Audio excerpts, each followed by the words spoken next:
Welcome back to the Red Dawn channel. Today we're going to talk about barrel lengths, which one I think is the absolute best.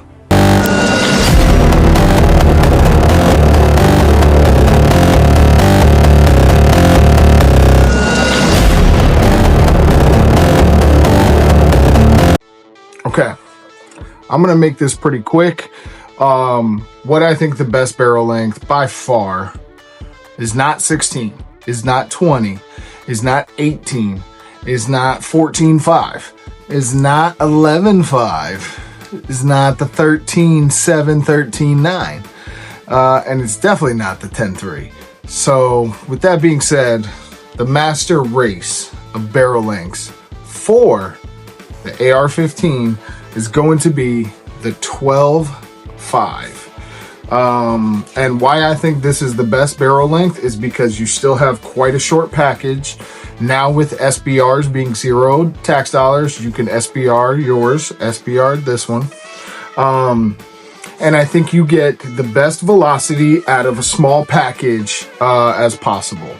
As we all know, the 5.56 bullet is kind of designed to be shot out of an 18 to 20 inch barrel for full powder burn. So if you're thinking of a smaller rifle from a civilian aspect, saving on weight, being fast, right? I think going to the high end of that short barrel, which is the 12.5, I think is absolutely the best choice.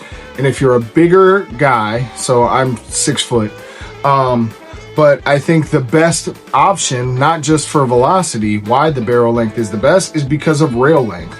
So I could put things on my rail and still have rail space here, right?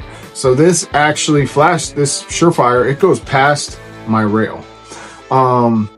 And if I was running a 10.3, I mean, you have just less rail and hand space to utilize. If you're adding all this stuff on, it kind of goes for 11.5. And if you're gonna go with an 11.5, 1 more inch running a 12.5, gaining velocity and also gaining rail space, but not much weight, I think is the way to go. Also, the ballistics out of this Geisley Super Duty 12.5 have been very awesome, pretty much identical. And why I don't even think it's worth it anymore. I used to be the 13.9 guy. Everyone kind of knows who watches this channel, who watches my live streams. I love 13.9. This is my other Super Duty that's in 13.9 pin and weld. And now I have taken all of the optics that were on this and put it to that 12.5. Running an LPVO and a red dot on top is a heavier setup than a red dot magnifier. So I'm gonna run the slicker setup on my 13.9 to have more mobility, a lighter setup. I think the longer you go, the slimmer setup is better.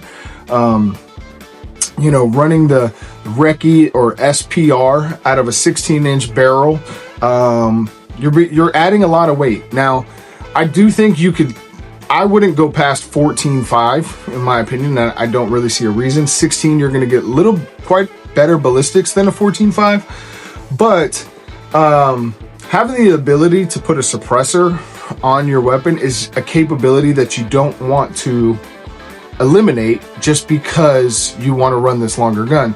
So unless you're running a 5-inch suppressor, which isn't going to suppress too well, probably not last that long under 5.56 conditions,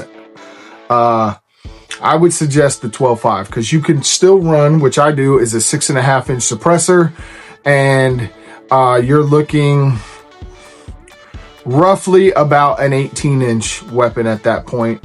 And even then, I still want to come back to about a 5.5-inch, 5.5. Want to run as short of a suppressor I can. I feel like when you're running a 300 blackout and it's a 7-inch barrel, you can run these longer suppressors.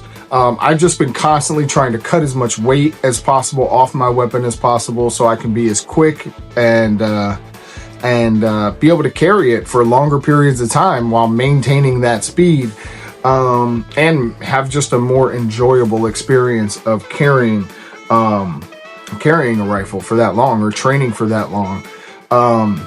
Also, the weight being back to me is very important. Having too much weight at the end far away from you, it's the same reason, like if you take a 10-pound dumbbell and you hold it right here, you can hold it for a long time. If you take it out like this, it's a lot harder to hold.